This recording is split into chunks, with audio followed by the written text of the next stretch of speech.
Hello everyone, I am Amit sir, your assistant teacher. And what we are going to study in this chapter, बच्चों जैसा कि हमने कल पढ़ा था, कल की क्लास में हमने देखा था कि हमने चैप्टर में से कुछ पॉइंट्स हमने कल बिल्कुल ओपन कर दिए थे, लेकिन आज हम इसको ओपन करने वाले हैं एक नए कंटेंट के साथ। नया टॉपिक होगा। इस टॉपिक में क्या होगा बच्चों, देखिए, in the case of culture and education right certain culture and religious groups such as in Muslim and Parsis have the right to custodians of their cultures content and the right to make decision about how best to preserve that content। बच्चों ये होता क्या है कि इसमें ना कुछ ऐसे कम्युनिटी के लोग होते हैं कि जैसे बात करते हैं मुस्लिम कम्युनिटी की कि आखिरकार इसमें ये लोग क्या चाहते हैं, ये लोग ये चाहते हैं कि अगर हम मुस्लिम कम्युनिटी के होने के बावजूद हमारे जो बच्चे हैं वो शिक्षा तो लें, लेकिन शिक्षा लेने के साथ साथ वो हमारी संस्कृति को ना भूलें। अब संस्कृति को कैसे भूलना है कि जैसे कि सरकार ने भी राइट दे रखा है कि जो व्यक्ति हैं मुस्लिम कम्युनिटी के वो अपने, जैसे आपको एक डायग्राम दिख रहा है, इसमें गर्ल है, वो बुर्का पहन के अपनी स्टडी कर रही है। अब बुर्का पहन के स्टडी कर रही है तो इसमें किसी को क्या प्रॉब्लम होगी? इसमें तो किसी को भी प्रॉब्लम नहीं है। अब वो अपनी संस्कृति के साथ साथ क्या कर रहे हैं, अपनी स्टडी को भी फोकस कर रहे हैं, अपनी स्टडी को अच्छी तरीके से आगे की तरफ बढ़ा रहे हैं, अपने आप को इम्प्रूव कर रहे हैं। एंड इसके बाद चलते हैं नेक्स्ट टॉपिक पे। देखिए, constituently constitution seek to ensure cultural justice for such communities by recognize different aspects of cultural freedom। देखिए, यहाँ पर कॉन्स्टिट्यूशन के माध्यम से अगर देखा जाए तो यहाँ पर सभी को क्या चीज है कि एक संस्कृति की बात करें, जस्टिस फॉर सच कम्युनिटीज, कुछ कम्युनिटीज को रिकॉग्नाइज किया गया है डिफरेंट तरीके से, कि जैसे उनकी संस्कृति की बात करते हैं कि हर किसी की अपनी अपनी संस्कृति होती है, कि जैसे अभी मैंने आपको बताया था कि बुर्का पहन के स्टडी करना है। एंड इसके बाद new line, this is done through constitution to ensure that the identities for these communities are not hidden or washed out by the culture of the dominant population। जैसे कि बात करें कि कुछ ऐसी भी टॉपिक्स हैं जहाँ पर ये चीज़ अभी देखने को मिलती है कि आप बुर्का पहनकर अभी यहाँ स्टडी करने नहीं आ सकते, उन पर रोक लगाना है, प्रतिबंध लगाना है, लेकिन गवर्नमेंट ने सभी को एक इक्वलिटी में रखा हुआ है। बात करते हैं जैसे कि इस वाले डायग्राम पर फोकस करेंगे आप लोग, और इस डायग्राम पे आप लोग देखेंगे कि ये जो येलो सर्किल है, येलो सर्किल में कुछ आपको दिख रहे होंगे कि यहाँ पर स्टूडेंट्स हैं, लेकिन कुछ स्टूडेंट्स हैं कि जिनको बिल्कुल अलग रखा गया है। व्हाइट वाले हैं, देखिए व्हाइट वालों को बिल्कुल सेपरेट किया गया है।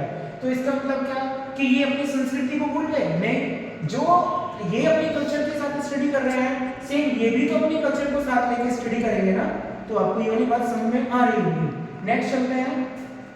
इसके बाद आता है कि प्रमोटिंग सोशल जस्टिस। ये क्या होता है कि प्रमोट करना है हमें किसके लिए? सोशल जस्टिस को। अगर बात करें कैसे, and in an attempt to implement the constitution, state and central governments are providing free or discount domain to students from Dalits and Adivasi community, allowing them to take advantage of educational opportunities that may not be available for their communities। अगर बात करें कि यहाँ पर social justice में क्या किया जा रहा है, आदिवासी को थोड़ा सा प्रमोट किया जा रहा है। जैसा कि आपको पता है कि जो आदिवासी होते हैं वो इतनी अच्छी उनको फैसिलिटीज तो प्रोवाइड होती नहीं है, उनके बच्चे थोड़े कम पढ़े लिखे होते हैं, उनके पेरेंट्स थोड़े से कम पढ़े लिखे होते हैं, क्योंकि वो लोग एजुकेशन के माध्यम में थोड़ा सा उनका लेवल डाउन होता है।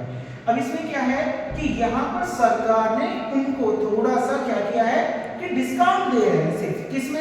एजुकेशन के पीरियड में। अगर बात करें एजुकेशन के समय में कि अगर कोई आदिवासी है तो उसको क्या है कि अगर कोई बच्चा 100% फी दे रहा है तो उसको क्या कर रहे हैं कि जनरली अगर बात करते हैं कि 80-70% डिस्काउंट उसको दे देते हैं, कि मतलब फिर भी थोड़ा बहुत आप लोग मतलब इतना तो पे कर पाएंगे, क्योंकि थोड़ा बहुत तो भाई देना पड़ेगा ना, क्योंकि सीधी सी बात है कि यहाँ पर एक क्या चीज चल रही है, स्टडी चल रही है, तो देखिए वो तो करना पड़ेगा। एंड इसके बाद देखिए आगे आप इस डायग्राम में देखेंगे कि यहाँ पर अब बात करते हैं कि देखो यहाँ पर एक बॉय क्या केवल आदिवासी के लिए ये कहा जा रहा है कि नहीं आपको तो सिर्फ सफाई करनी है, झाड़ू लगाना है, आप लोग तो आदिवासी से, आदिवासी का काम क्या सिर्फ झाड़ू लगाना है? नहीं। देखिए, क्योंकि अगर कोई व्यक्ति है आदिवासी तो जरूरी नहीं कि उसकी जो आगे नेक्स्ट जनरेशन है वो भी झाड़ू ही लगाए या उनका झाड़ू बनाए या कुछ भी करे, आदिवासी कह रहा है, उनको भी एक चांस मिलना चाहिए।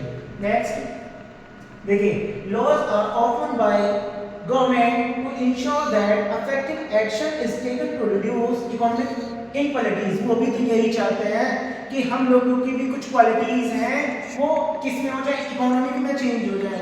मतलब अगर बात करें कि भाई अगर हमको मौका मिले तो हम भी तो कुछ करके दिखाएं, इसीलिए स्टूडेंट्स अप्लाइंग टू कॉलेज और education as well as students applying for government employment must prove their caste and tribes in the form of certificates. अगर बात करें कि स्टूडेंट्स क्या है वो अप्लाई करते हैं कॉलेज में, किसके लिए भाई? एजुकेशन के लिए, as well as students apply the government employment. अब जो व्यक्ति जो बच्चे वो क्या कर रहे हैं, कॉलेज में एजुकेशन के लिए अप्लाई कर रहे हैं, तो भाई आगे जाके तो वो क्या करेंगे, गवर्नमेंट नौकरी में भी तो अप्लाई करेंगे ना, क्योंकि पढ़ के आ रहे हैं, पढ़ने के बाद ऐसा तो नहीं है कि पढ़ेंगे तो वैसे ही रहने वाले हैं, हमें उनको भी तो अप्लाई करना है, किसमें? गवर्नमेंट में। मस्ट प्रूव दैट कास्ट, वे अपनी कास्ट को प्रूव करना चाहते हैं, and tribes that be form certificate, मतलब एक तरीके से कि सारी चीजें स्टडी करने के बाद में आप अपनी कास्ट को इंप्रूव करना चाहते हैं। And next point is students applying to college and education as well as students applying for the government employment must prove their caste and tribes in form the certificates। अभी मैंने आपको explain किया है। And इसका next point आता है आपका ये, if an applicant belongs to a government list with Dalit caste or tribes they are eligible for a reservation। अब ये क्या है कि रिजर्वेशन आ गया इसमें। रिजर्वेशन क्या होता है? आरक्षण मिलना। आरक्षण क्या होता है कि जो दलित है ना उनको सरकार ने कुछ छूट दे दी है। कैसे कि उनके लिए मान लीजिए कि अगर फॉर एग्जांपल बात करते हैं हम यहाँ कि अगर कोई बच्चा 100% अपनी स्टडी पर फोकस कर रहा है, अब उसमें क्या होगा, इनको जो आरक्षण मिल रहा है इनको ये कहा जाएगा कि अगर आप 100% में से 70% लेके आते हैं तो आप कोई गवर्नमेंट जॉब प्रोवाइड हो जाएगी। तो आपको समझ में आ गया होगा। एंड बात करते हैं, देखिए कि इनको फैसिलिटीज जो प्रोवाइड होती है वो क्या है कि इनको पढ़ने के लिए अच्छा सा इनको एक रूम मिल जाना है, यहाँ पर क्लासरूम मिलेगा, यहाँ पर एक डोर लगा हुआ है। डोर किस लिए? क्योंकि आगे जाके ये इस डोर से ही तो नौकरी पाएंगे ना।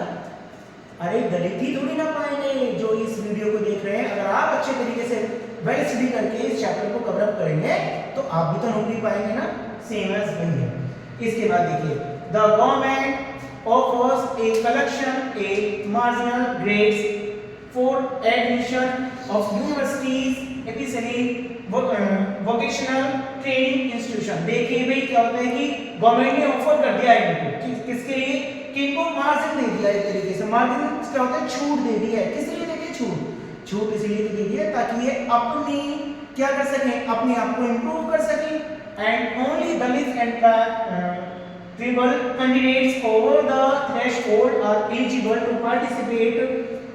The government also offers special scholarship for these students। देखिए जो दलित्स दिए गए हैं, जो only दलित्स एंड ट्रिबल्स कैंडिडेट्स को क्या किया गया है, यहाँ पर इनको स्कॉलरशिप भी मिल गई है। क्या आप जानते हैं स्कॉलरशिप होती क्या है? स्कॉलरशिप होती है बच्चे को क्या देना, थोड़ा सा पैसा देना, जिससे कि वो अपनी सारी की सारी चीजों को क्या कर सके, अपना इजीली उनको परचेज कर सके। मान लीजिए अगर मैं बात करता हूँ, मेरे को पढ़ने के लिए भाई पेन चाहिए, बुक्स चाहिए, एसेसरीज चाहिए, बहुत सारी चाहिए, और जो कि मेरे को कहाँ से मिलेंगी? स्टेशनरी स्टोर से ही तो मिलेंगी ना। तो आप लोग परचेज करने के लिए जाते हैं कहाँ? स्टेशनरी स्टोर पे। लेकिन आपके पास क्या पैसा ही नहीं है, तो आप अपने आप को किस तरीके से स्टडी मटेरियल लेके आएंगे, अपने लिए कैसे लेके आएंगे? तो उसके लिए आप लोगों को क्या किया जाता है? स्कॉलरशिप प्रोवाइड की जाती है। नेक्स्ट टॉपिक आता है आपका protecting the right of Dalit and Adivasi. अब इसमें क्या है?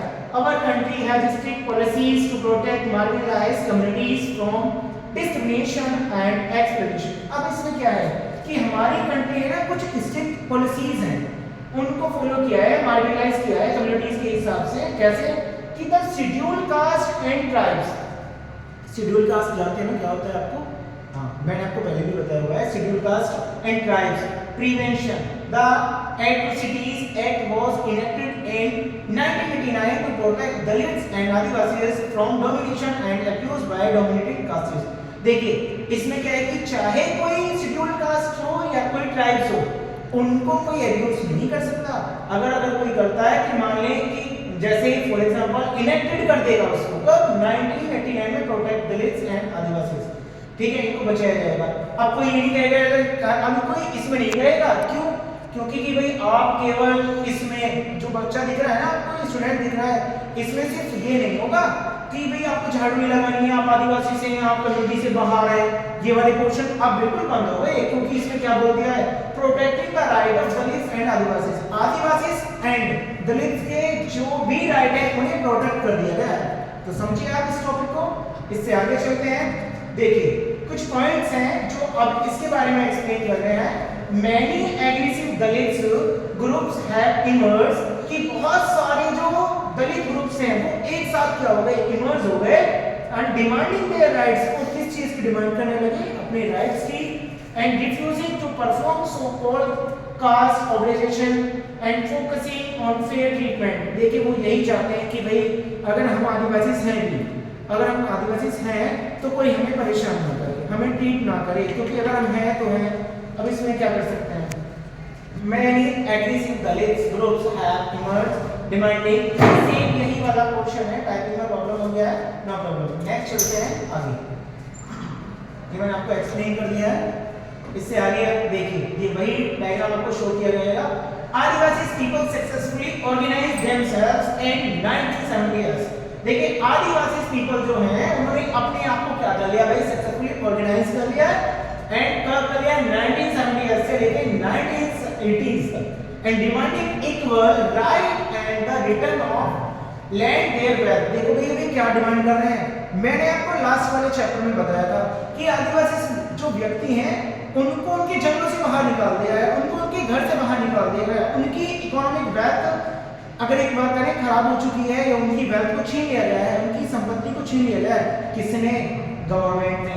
तो वो क्या कर रहे हैं, उन्होंने इस एक्ट में किया क्या है, उन्होंने इस एक्ट में अपनी जमीन को रिटर्न करने के लिए अपनी वेल्थ को क्या कर रहे हैं कि नहीं भाई हमारी जो जमीन है हमें वो वापस चाहिए, उस चीज के लिए this act differentiates between various type of violence.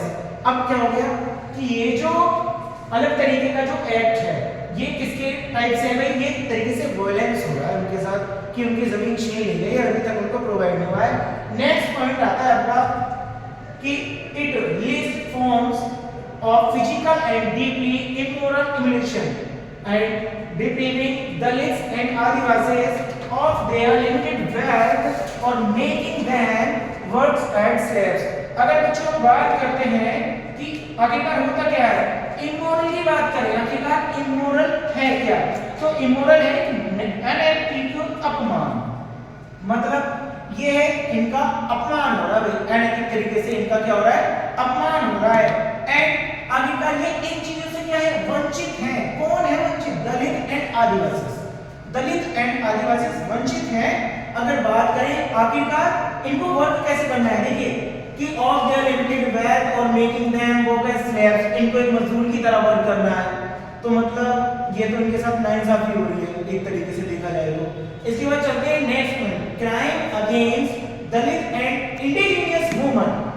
अब एक वर्ड आया बच्चों जो है इंडिजिनियस वुमन, ये क्या होता है, ये एक स्वदेशी महिला होती है, are the particular nature and the law aims to punish those who execute violence against these woman. देखो अब ये क्या चाहती है कि जो क्राइम हो रहा है दलित और इंडिजिनियस महिला के साथ में जो हो रहा है वो प्रकृति, जो अगर बात करें नेचर की बात करें प्रकृति एंड द लॉ एम्स के द्वारा कि उनको पनिश किया जाना चाहिए। देखिए जैसे ये क्या कर रहे हैं कि पंडित जी हैं, है ना, दिख रहा है ना पंडित जी के क्या कर रहे हैं, लोअर कास्ट नॉट अलाउड।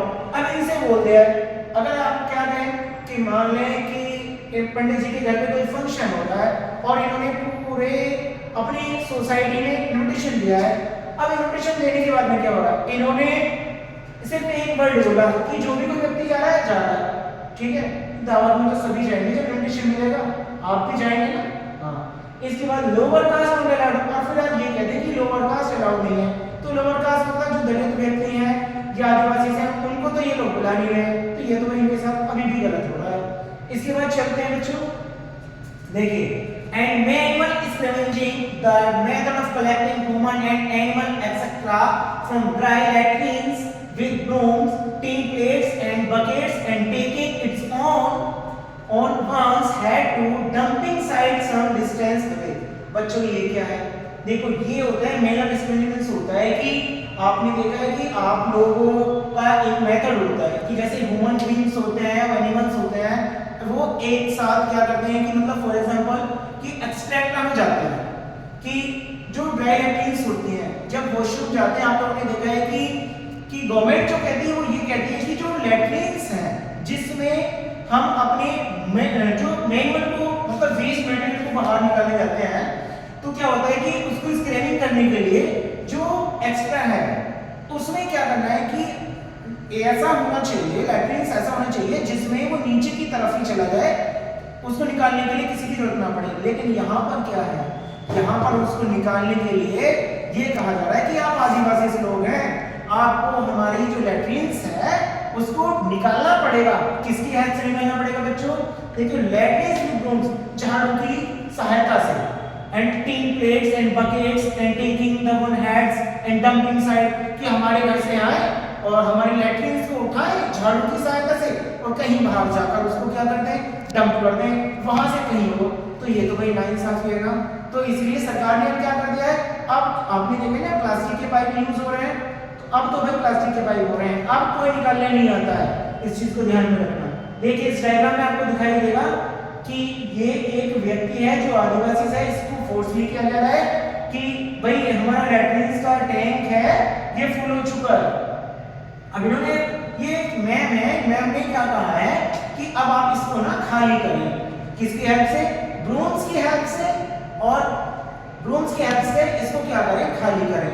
अब देखो भाई ये आदिवासी लोग हैं तो इनको तो जाना पड़ेगा, एक तरीके से इनको जाना पड़ेगा, और इसके बाद में नेक्स्ट चलते हैं हम आगे वाले टॉपिक पर चलते हैं। देखिए the employment of the manual scavengers and the constructions of dry latrines prohibited act was passed by the government in 1993। This law prohibits the employment of the manual scavengers as well as the construction of the dry latrines.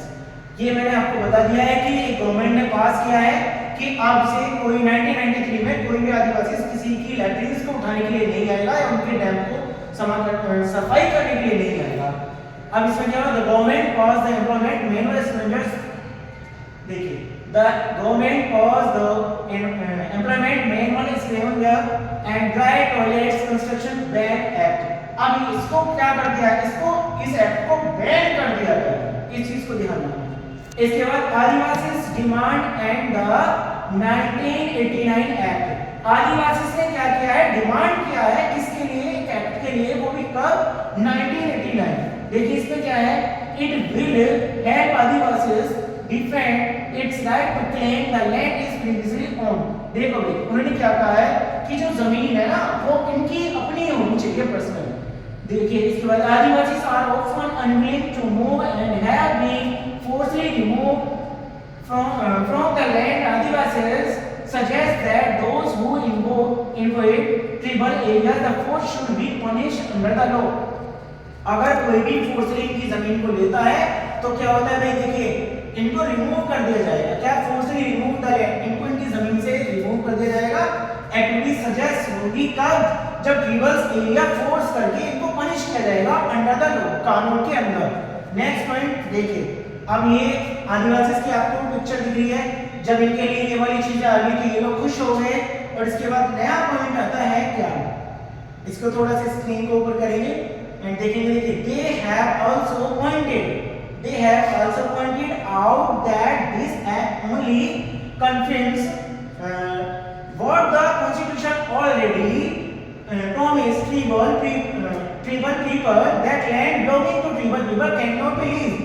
इसका मतलब जो इनकी जमीन है, किसी आदिवासी की जो जमीन है वो लीज पर भी नहीं दी जा सकती। एक तरीके से मैं ये कह दूं कि जैसे पैसों पे ले लेते हैं ना खेती करने के लिए, कि हमने उसको पैसे नहीं दिए, हम उसकी जमीन ले ले, नहीं। एंड परचेज, और उसको खरीदा भी नहीं जा सकता। अब आगे चलेंगे, देखेंगे इसमें tribal people have the right to reclaim their property. वो अपनी प्रॉपर्टी के लिए क्या कर सकते हैं भाई, क्योंकि उनके पास में राइट है, वो रिक्लेम कर सकते हैं property under the provisions of the constitution. संविधान के अनुसार वो अपनी जमीन के लिए, भाई देखिए कितना अच्छा दृश्य है ना, कि आदिवासी हैं, काश ये भी तो यही चाहिए ना कि अपनी जमीन है, अपनी जमीन किसी को ना दें। क्या आप भी यही चाहिए कि अगर ऐसे शांत वातावरण में आपका घर हो तो क्या आप अपनी जमीन किसी और को देंगे? नहीं भाई, मैं तो नहीं दे सकता, आपकी पता नहीं आप देंगे या नहीं देंगे। आई होप, आशा करता हूं अगर आपको भी ऐसी जगह कहीं मिलती है तो आप भी नहीं देंगे। चलिए आगे चलते हैं। Promise tribal people that land belonging to tribal people cannot be leased or purchased by the non-tribal group, कि ट्रिबल ग्रुप के लोग ही केवल उनकी जमीन लीज पर ले सकते हैं और परचेज कर सकते हैं, जबकि जो व्यक्ति ट्रिबल पीपल नहीं है वो नहीं ले सकते। समझ में कुछ? एंड बात करते हैं, tribal people have the right to reclaim the property under the provisions of the constitution. इसको मैंने एक्सप्लेन कर दिया है, स्क्रीन को ओपन करेंगे एंड ये भी आपका हो गया है। Meanwhile, tribal people who have already been displaced and cannot return to their land must receive या compensation की बात करें कि अगर इनके पास जमीन है तो ये डिस्प्लेस नहीं हो सकते, cannot return, ये रिटर्न भी नहीं करेंगे to their lands, अपनी जमीन, ठीक। एंड इसके बाद नेक्स्ट पॉइंट आता है, देखिए इसमें क्या है, इसमें कहा गया है this means government needed to develop strategies and policies to enable them to live। अगर बात करें कि गवर्नमेंट ने कुछ क्या कर दिया गया है कि गवर्नमेंट के नजरिए से देखें तो इन्होंने स्ट्रेटजीज बना दी है, पॉलिसीज बना दी है कि आदिवासी अपनी जमीन पर रह सकते हैं। And Adivasi demand and the 1989 act, Adivasi ने डिमांड किया भाई क्या, अपना एक्ट, कि भाई हमारे लिए भी तो कोई अधिनियम हो, क्या हो, the existence of the right law or policy on paper does not imply to existence। एक तरीके से देखा जाए कि कानून है, कानून को कि हम देखें कि जो मौजूदा में जो राइट है, जो कानून है, पॉलिसीज है, पेपर डज नॉट इम्प्ली, कि केवल ये पेपर वर्क नहीं होना चाहिए, ये वाला काम हकीकत में भी होना चाहिए। एंड देखो, people have always had to strive to translate these into principles to guide the action of the fellow citizen and leaders, and the desire of equality, dignity and respect is nothing new। देखो बच्चों, अगर हम बात करें कि इसमें क्या है, इनका जो अस्तित्व में जो बात आ रही है, इनकी जो अस्तित्व की जो बातें हैं, जो बात आ रही है किसमें, इक्वालिटी में आ रही है, डिग्निटी में आ रही है, और इनकी जो रेस्पेक्ट है, देखो सभी ये चाहते हैं कि क्या हो, कि एक तरीके से स्ट्राइव टू स्ट्राइव, प्रयास करने से प्रयास होता है, और डिग्निटी मीनिंग होता है गरिमा। गरिमा क्या होता है, एक तरीके से मर्यादा, और मर्यादा को हम ये भी कह सकते हैं कि आप अपनी मर्यादा में रहें या आप अपनी शान में रहें, वो सारी चीजें। अब इस डायग्राम के बेसिस पर हम ये समझेंगे कि आखिरकार ये डायग्राम किसकी है।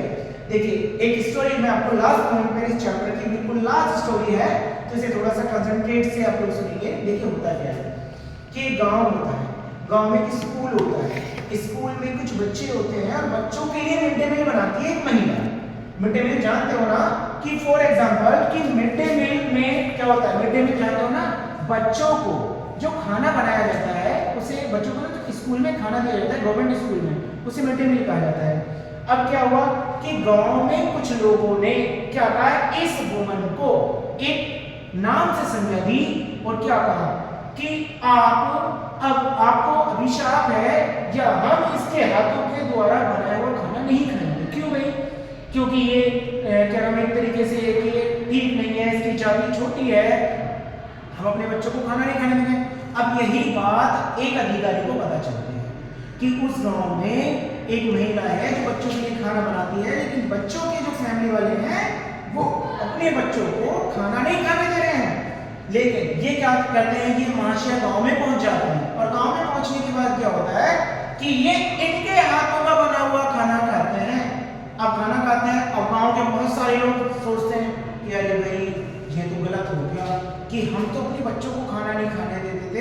अब ये अधिकारी आ गए तो खाना खा रहे हैं।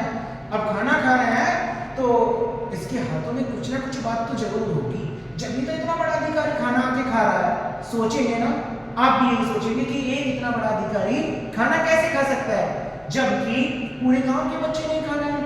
तो गांव के लोगों को समझ में आया कि भाई हमें सभी को इक्वलिटी में रहना है, भेदभाव नहीं करना है और एक दूसरे को नीचा नहीं दिखाना है, ऊंच नीच का फर्क नहीं करना है। तो इसका मतलब आपको ये वाली चीज पता चली होगी बच्चों। इस स्टोरी में एक कंक्लूजन था जो कि मैंने आपको बिल्कुल अभी बताया है कि इस स्टोरी में हुआ क्या था। क्या आपको पता है? अब इस स्टोरी को क्या आप अपने शब्दों में कह सकते हैं? कह सकते हैं, बिल्कुल कह सकते हैं। ठीक, इसके बाद लास्ट वीडियो के और लास्ट क्वेश्चन मैं आज आपको दे रहा हूं, वो है आपके अब स्क्रीन पर होगा, स्लाइड को ओपन करेंगे। एंड इसमें एक क्वेश्चन है बच्चों, ये मैंने आपको पहले भी कराया है और वो क्वेश्चन होगा डिस्क्राइब फंडामेंटल राइट्स। आप क्या करेंगे, अब इसमें फंडामेंटल राइट्स को डिस्क्राइब करेंगे। आप जानते हो ना फंडामेंटल राइट्स क्या होते हैं, मैंने बताया है। तो आप अपनी नोटबुक में फंडामेंटल राइट्स लिखेंगे, कोई भी एनी 7 फंडामेंटल राइट्स आप लोग इस चैप्टर के स्टार्टिंग में सबसे पहले लिखेंगे। आई होप बच्चों आपको ये क्लास समझ में आई होगी और आपका चैप्टर यहाँ ये खत्म होता है, फिनिश होता है। और आज के बाद हम आपको नई वीडियो के साथ मिलेंगे। आज के लिए बाय।